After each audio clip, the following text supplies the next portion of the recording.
La sombra del obrero mexicano. Durante demasiadas décadas, la narrativa global ha sido cruel e injusta con nosotros. Nos vendieron la idea de que la verdadera excelencia industrial, la precisión quirúrgica y la tecnología de punta eran patrimonio exclusivo de alemanes, japoneses o estadounidenses. Mientras tanto, en la mente de los ignorantes, México no era más que una maquiladora barata, un lugar donde las cosas se hacían a mano, sin ciencia ni disciplina, un lugar donde se trabajaba sin pasión. Pero la historia que estás a punto de escuchar es el mazo que demolerá ese muro de mentiras. Esta es la crónica de cómo la arrogancia se arrodilló ante el ingenio mexicano. Es el relato de 12 hombres que vinieron creyendo que llegaban al fin del mundo y terminaron descubriendo el corazón del futuro. Si tú también sabes que nuestra gente no agacha la cabeza ante nadie, presiona el botón de suscribir y revienta ese botón de me gusta ahora mismo. Y para que nos oigan bien fuerte, comenta abajo, México se respeta. Vamos a ver cuántos somos los que pensamos igual. Parte 1. La Legión de Acero. Nuestros protagonistas no eran banqueros ni príncipes árabes. Eran algo que, en el mundo industrial, se valora más que el oro. La Legión de Acero, un equipo de 12 especialistas de élite de Dubái, Qatar y Arabia Saudita. Hombres con las manos curtidas por trabajar en los gasoductos más peligrosos del desierto y las refinerías más complejas del Golfo Pérsico. Estaba Farid, el capataz, un veterano con cicatrices de soldadura que imponía respeto con solo una mirada. Estaba Karim, un ingeniero de sistemas que se jactaba de haber automatizado puertos enteros y un experto en hidráulica que no confiaba en ninguna máquina que no fuera fabricada en Europa. Para ellos, el mundo se dividía en dos, los que diseñaban el futuro y los que simplemente obedecían órdenes. Parte 2. Misión de rescate y la primera fisura. La noticia cayó como una bomba en sus oficinas climatizadas de Dubái. Su corporación global había ganado un contrato crucial para supervisar la instalación de una planta petroquímica de nueva generación en un enorme parque industrial en el norte de México. No fue una invitación, fue una orden. Tienen que ir a México a salvar el proyecto, les dijo el CEO. La gente local no podrá con esta tecnología, necesitan niñeras. Para Farid y su equipo, no sonaba como una misión, sino como un castigo. En sus mentes, alimentadas por documentales sensacionalistas y noticias negativas, México era una tierra de indisciplina, donde las máquinas se oxidaban bajo el sol y los trabajadores carecían de profesionalismo. ¿Por qué nos envían a ese cementerio de chatarra?, protestó Karim, golpeando su casillero. Somos ingenieros de élite, no maestros de kinder. El miedo se mezclaba con el insulto. Imaginaban talleres sucios, herramientas primitivas, y tener que lidiar con gente que no entendía la complejidad de una turbina de gas. Creían que iban a un lugar donde la seguridad industrial era un mito y la calidad un accidente. Iremos, sentenció Farid con amargura. Pero no esperen que hagamos amigos. Instalaremos los sistemas. Les enseñaremos a no romper nada y volveremos a la civilización lo antes posible. Subieron al avión con el equipaje lleno de sus herramientas personales, asumiendo que en México no encontrarían nada adecuado y el corazón blindado de arrogancia. No sabían que lo que llamaban un castigo sería la bendición que cambiaría sus vidas para siempre. El vuelo cruzó el Atlántico, cargado con toneladas de prejuicios. La Legión de Acero aterrizó en el Parque Industrial de Monterrey con la guardia alta. Esperaban bajar del avión y ser asaltados por el calor, el polvo y el caos. Farid dio instrucciones precisas. Nadie se separe. Nadie hable con extraños. Vigilen el equipo. Sin embargo, la primera fisura en su muro de ignorancia apareció antes de que salieran del aeropuerto. No vieron una terminal destartalada, sino una infraestructura de vidrio y acero, eficiente y moderna, que rivalizaba con cualquier aeropuerto mediano de Europa. Solo es la fachada, se dijeron. Afuera. No los esperaba una camioneta vieja o un vehículo inseguro. Una van ejecutiva de lujo estaba lista, y junto a ella, un hombre de baja estatura, piel morena, un bigote bien recortado y unas manos que, como las de Farid, contaban historias de trabajo duro. Era el ingeniero Ricardo, el jefe de turno local. «Bienvenidos a la tierra del ingenio y el trabajo, señores», dijo Ricardo con un apretón de manos que casi le rompe los dedos a Karim. Ricardo no hizo una reverencia ante los extranjeros. Los miró directamente a los ojos, con el orgullo del obrero mexicano que no pide permiso para existir. «Sabemos que vienen de lejos y traen mucha ciencia, pero aquí también le sabemos al fierro. Vámonos, que la planta espera». Parte 3. El choque de orgullos y la habilidad real. El trayecto al parque industrial fue el segundo golpe a su ego. Farid miraba por la ventana, buscando las chozas y el desorden. En su lugar, vio el horizonte de una ciudad pujante, rascacielos corporativos, y al llegar al parque industrial, naves gigantescas de empresas automotrices, aeroespaciales y tecnológicas. Cemex, Vitro, Kia, Brembo, los logos de los titanes globales pasaban ante sus ojos. «¿Todo esto se fabrica aquí?», preguntó Ahmed, incrédulo. Ricardo sonrió por el espejo retrovisor. «Aquí no solo ensamblamos, amigo. Aquí diseñamos, innovamos y exportamos. Es probable que las máquinas que ustedes operan en Dubái tengan piezas forjadas en estos hornos». Llegaron a la planta. No era el taller mugriento que temían. Era un monstruo industrial impecable, con protocolos de seguridad que Farid, a regañadientes, tuvo que admitir que eran perfectos. Pero la verdadera prueba estaba por comenzar. Los 12 árabes fueron llevados a la línea de ensamblaje principal, donde un problema crítico con unos compresores de gas importados de Alemania había paralizado la producción. «Aquí entramos nosotros», pensó Karim con soberbia. «Han llegado los salvadores». Se pusieron sus cascos y chalecos reflectantes, listos para dar órdenes y demostrar su superioridad ante los trabajadores mexicanos que los observaban en un silencio denso. Lo que no sabían era que esos mexicanos no esperaban ser salvados, esperaban ser respetados. La batalla entre la arrogancia y la competencia acababa de empezar. El aire en la nave industrial era tenso, más pesado que la estática de la maquinaria. Por un lado, la Legión de Acero, con sus manuales técnicos en inglés y su actitud de capataces coloniales. Por el otro, el equipo mexicano, soldadores, electricistas y mecánicos formados en el CONALEP, en los tecnológicos y en la escuela de la vida. Hombres y mujeres que entendían el alma de una máquina por el sonido que hacía. El problema era complejo. Una válvula de presión de titanio, importada de Hamburgo, no encajaba en el sistema de tuberías por una discrepancia de milímetros, probablemente causada por la dilatación térmica en el desierto.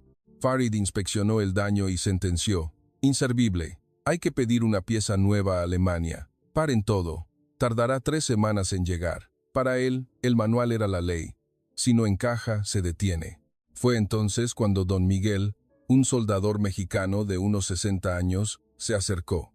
No hablaba árabe y su inglés era básico, pero hablaba el lenguaje universal del metal. «Jefe», le dijo a Ricardo, quien tradujo para Farid, «no necesitamos parar 3 semanas. Si rectificamos el ángulo y usamos una aleación suplementaria que tenemos en el almacén, esto queda listo hoy mismo. Yo lo hago». Farid se burló. «Rectificar titanio a mano, eso requiere un robot de precisión. Imposible». Pero Ricardo confió en su gente. «Adelante, don Miguel». Y don Miguel les enseñó cómo se baila con el acero. Lo que siguió fue una clase magistral de ingenio. Los 12 árabes observaron, primero con escepticismo, luego con la boca abierta, cómo el equipo mexicano improvisaba una solución de alta ingeniería. No era una chapuza, era creatividad aplicada. Usaron hielo seco para contraer el metal, herramientas modificadas en el acto y una precisión manual que ningún robot podría replicar. Karim, el ingeniero de sistemas, vio cómo un joven ingeniero mexicano reprogramaba el controlador lógico en tiempo récord para adaptarse a la modificación. «¿Dónde aprendiste a hacer eso?», le preguntó, esperando una respuesta como «en el MIT». «En Internet y en la práctica, compa». Aquí el que no aprende, no come, respondió el joven, guiñándole un ojo. Al final del turno, la planta estaba funcionando de nuevo. Lo que los expertos internacionales dijeron que tomaría 3 semanas, los mexicanos lo resolvieron en 6 horas. Farid pasó la mano por la soldadura de don Miguel. Era perfecta, más limpia que las que hacían sus mejores hombres en el Golfo. Ese día, la arrogancia murió un poco. Farid se quitó los guantes y por primera vez le extendió la mano a don Miguel, no para dar una orden, sino para reconocer a un igual. «Manos magníficas», dijo en inglés. Don Miguel sonrió. En México decimos, «A mal tiempo, buena cara». Y a trabajar duro, patrón. Parte 4. La mesa compartida y los lazos invisibles. La barrera técnica se había derrumbado, pero la cultural persistía, hasta el tercer día. Llegó la hora del almuerzo, y los árabes se disponían a ir a su área designada, en aislamiento, pero Ricardo los detuvo. Hoy no comen solos, hoy es viernes. Y los viernes hay carne asada en el patio. Farid intentó negarse, alegando protocolos y dietas. Pero el olor de la arrachera en el asador y el sonido de las tortillas calentándose rompieron su voluntad. Se sentaron en mesas largas, hombro con los trabajadores a los que habían subestimado. Al principio hubo silencio, pero la comida en México es un lubricante social milagroso. Ahmed preguntó con cautela si la carne era halal. Ricardo, mostrando una delicadeza inesperada, asintió. Investigamos sus costumbres, amigo. Compramos carne de res y cordero con certificación halal para ustedes. Aquí respetamos la fe de cada quien. Ese gesto derritió a los visitantes. En Estados Unidos o Europa, a nadie le habría importado su religión. Simplemente les habrían dicho, adáptense. En México, alguien se había tomado la molestia de hacerlos sentir en casa. Entre tacos y refrescos, empezaron a salir las fotos. Un obrero mexicano mostró a sus 3 hijas en su fiesta de cumpleaños. Farid sacó su teléfono y mostró a su hijo en Dubái. De repente, las diferencias se desvanecieron. Se dieron cuenta de que el soldador de Monterrey y el ingeniero de Riad trabajaban por lo mismo, el futuro de su sangre. Trabajo doble turno, para que mi hijo pueda ser doctor, dijo un mexicano. Farid asintió, con un nudo en la garganta. Y yo cruzo medio mundo para que mi hija no tenga que sufrir el calor del desierto. Descubrieron que la cultura árabe y la mexicana eran primas lejanas, separadas por un océano. Ambas eran apasionadas, ruidosas y profundamente familiares. Ambas valoraban la lealtad y el honor. Ambas creían en un poder superior. Ahmed escuchó a un grupo de mexicanos decir, «Ojalá», y sonrió. «¿Saben que eso viene de Inshallah? Si Dios quiere», explicó. Las risas estallaron. Se dieron cuenta de que no estaban en territorio enemigo, estaban entre primos lejanos. Esa tarde, cuando volvieron al trabajo, ya no eran árabes y mexicanos, eran obreros. La productividad se disparó, porque ya no trabajaban por obligación, trabajaban por el respeto mutuo que había nacido entre el picante del chile y la sinceridad. Parte 5. La tormenta. Un juramento de sangre y lodo. Pero la verdadera prueba no llegó en un día de sol, sino en la tempestad. Una semana antes de completar el proyecto, un huracán feroz azotó la región. Lluvias torrenciales amenazaban con reventar un canal de desagüe junto a la planta. Eso inundaría los generadores principales y arruinaría meses de trabajo y millones de dólares. Las sirenas sonaron a las 2 de la madrugada. Farid y su equipo, alojados en un hotel cercano, recibieron la alerta. «El protocolo es evacuar», dijo Karim, pálido. «No es nuestro país, no es nuestra fábrica. Vámonos», era lo lógico, lo sensato. Pero entonces Farid miró por la ventana y vio luces de camionetas dirigiéndose hacia la planta, no alejándose de ella. Eran los trabajadores mexicanos. Ricardo, don Miguel, los ingenieros jóvenes. Iban a luchar contra el agua. Algo se encendió en el pecho de Farid. Una vieja vergüenza y un nuevo honor. ¿Vamos a dejarlos pelear solos por un trabajo que lleva nuestra firma? Preguntó a sus 11 colegas. Nadie dijo nada. Se calzaron las botas y los impermeables. Cuando llegaron a la planta, el agua ya les llegaba a los tobillos. Los mexicanos estaban formando cadenas humanas para apilar sacos de arena y operando bombas manuales, porque la electricidad se había cortado. Al ver llegar a los árabes, Ricardo gritó: «Váyanse, Farid, esto se va a poner feo». Farid, empapado y con la cara manchada de lodo, agarró un saco de arena y se formó en la fila. «Cállate y pásame un costal, Ricardo. Esta también es mi fábrica ahora».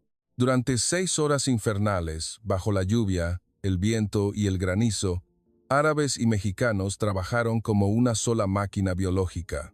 No había traductores, solo los gruñidos del esfuerzo y las manos que se agarraban para no caer en el barro. Ahmed, el más delicado del grupo, resbaló y estuvo a punto de ser arrastrado por una zanja. 2 obreros mexicanos se lanzaron sin pensarlo, arriesgando sus propias vidas, y lo sacaron. «No te sueltes, hermano», le gritaron, usando una palabra que en ese momento significaba exactamente eso. Al amanecer, la tormenta amainó. La planta estaba a salvo. Estaban exhaustos, cubiertos de lodo, temblando de frío, pero victoriosos. Se miraron los unos a los otros, y ya no vieron nacionalidades. Vieron guerreros. Parte 6. El veredicto de acero. La revelación ante el mundo. Día de la inauguración oficial de la planta. El cielo estaba de un azul insolente, como si la naturaleza quisiera borrar el recuerdo de la tormenta apocalíptica que casi lo hunde todo apenas unas noches atrás. El contraste no podía ser más agudo. Dentro del moderno auditorio de cristal, el aire era climatizado, estéril, olía a perfume caro y estaba dominado por el susurro de los trajes. Habían llegado los peces gordos. El Consejo Directivo Global desde Londres, inversores de Nueva York y consultores de Suiza. Todos venían con sus hojas de cálculo, esperando cifras, retornos de inversión y, sobre todo, la confirmación de su prejuicio, que el proyecto se había salvado, a pesar de estar en México, gracias a la supervisión de la Legión de Acero. Farid, Karim y Ahmed estaban sentados en primera fila, pero algo en ellos no encajaba. No llevaban los trajes de seda que solían usar en las galas de Dubái. Llevaban sus uniformes de trabajo, limpios, pero visiblemente desgastados por el rigor de la batalla, y en un gesto que desconcertó a los ejecutivos, sostenían sus cascos de seguridad sobre las rodillas. Al fondo de la sala, segregado por el protocolo corporativo, estaba el equipo mexicano, Ricardo, Don Miguel y los jóvenes ingenieros, vestidos con su mejor ropa de domingo, incómodos ante tanto lujo, pero con la cabeza alta y la mirada firme de quien sabe lo que vale, aunque nadie se lo diga. El CEO global tomó el micrófono. Su discurso fue el esperado, lleno de clichés sobre sinergia, desafíos globales y la necesaria guía que los expertos internacionales habían proporcionado a la fuerza laboral local. Queremos agradecer a Farid y su equipo de élite por rescatar este barco en aguas turbulentas, dijo el CEO pidiendo un aplauso. Sin su liderazgo, esta planta hoy sería un desastre. Farid se puso de pie.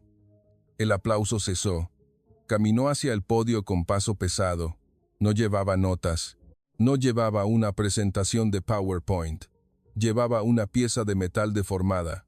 El trozo de la válvula que los mexicanos habían reparado artesanalmente días antes.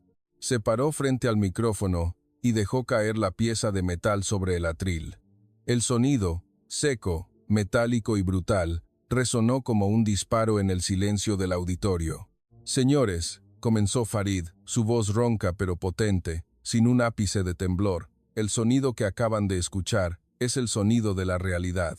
Ustedes miran sus gráficas en Londres y ven números en verde. Ven una planta funcionando y asumen, con una arrogancia de la que ahora me avergüenzo, que el éxito es nuestro. De 12 hombres civilizados que vinieron a poner orden en el caos». Hizo una pausa, recorriendo la sala con la mirada hasta clavarla en los ojos del CEO. Estaban equivocados, y yo estaba equivocado. Si esta planta está de pie hoy, no es por mis títulos universitarios ni por la tecnología que importamos.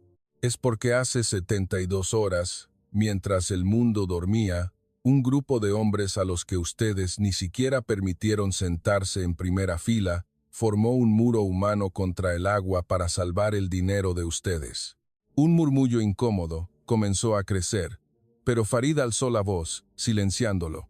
Vine a México pensando que encontraría manos baratas y mentes lentas. Pensé que mi trabajo era enseñar. Qué estúpido fui. Mi trabajo terminó siendo aprender. Miren esta pieza de metal. La ingeniería alemana decía que era imposible repararla en sitio. La lógica estadounidense decía que había que esperar 3 semanas por un repuesto. Un soldador mexicano, Don Miguel, la arregló en 4 horas con una precisión que haría llorar a un relojero suizo. No usó un láser de $1 millón.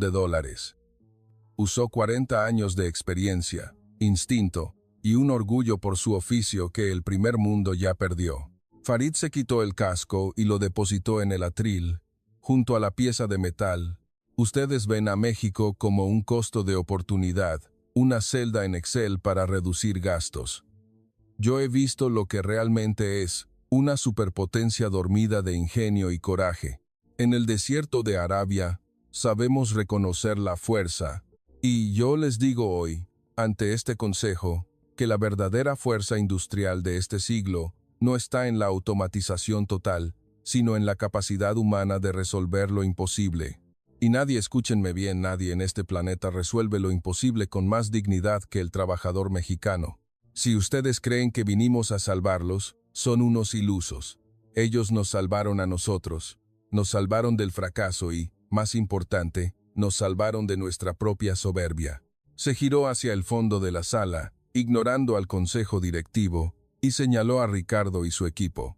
A partir de hoy, renuncio a cualquier bono de rendimiento que no sea dividido en partes iguales con mis hermanos de esta planta. Y si esta corporación quiere seguir teniendo éxito, les sugiero que dejen de enviar instructores y empiecen a enviar estudiantes.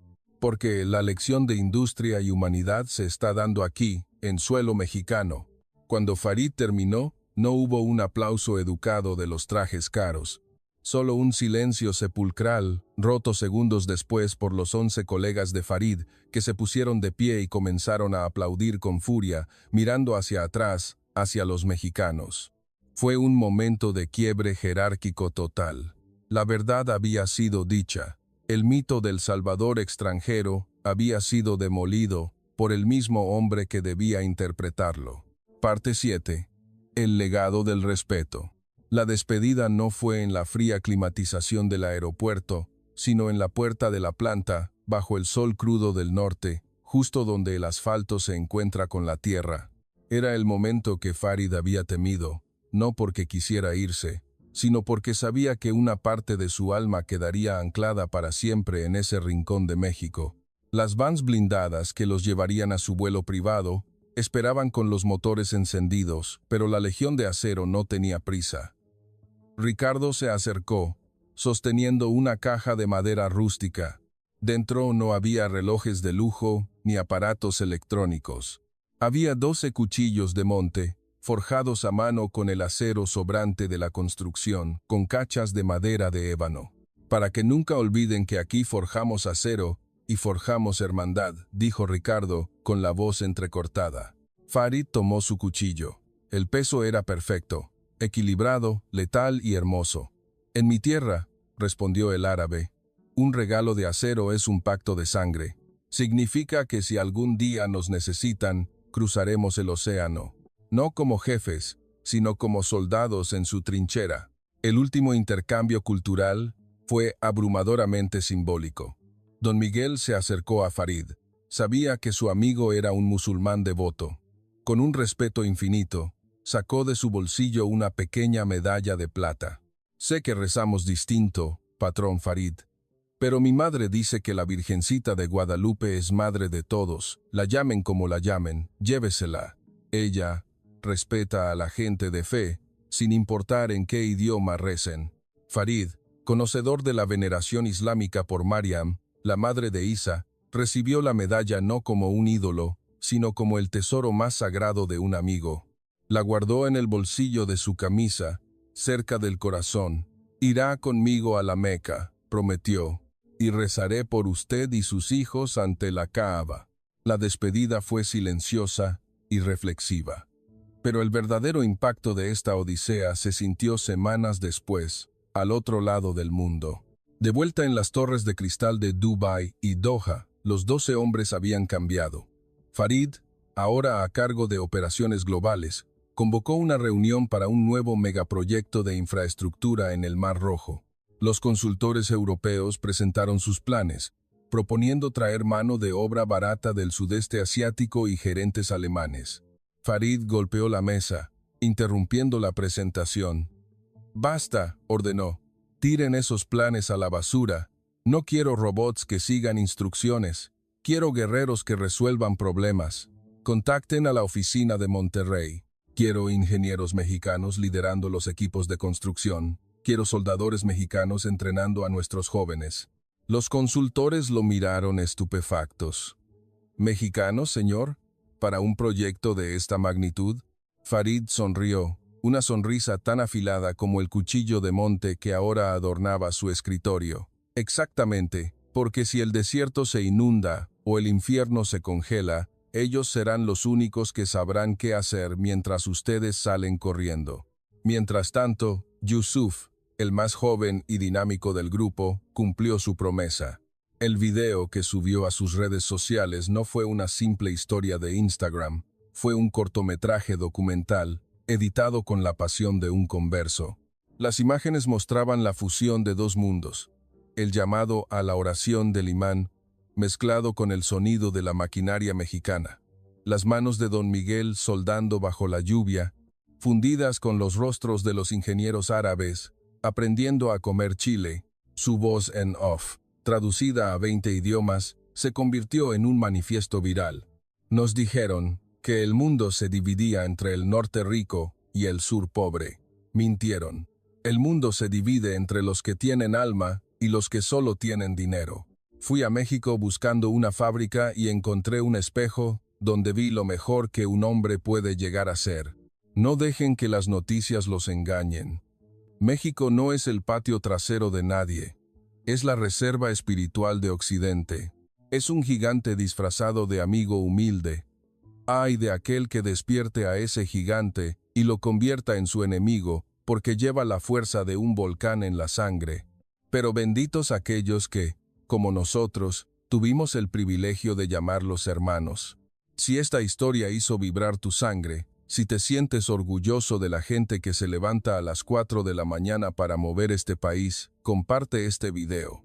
Que el mundo entero sepa que en México no solo hacemos las cosas bien, hacemos historia. Suscríbete al canal, activa la campana y únete a esta comunidad de gente que sabe que México es, y siempre será, un gigante.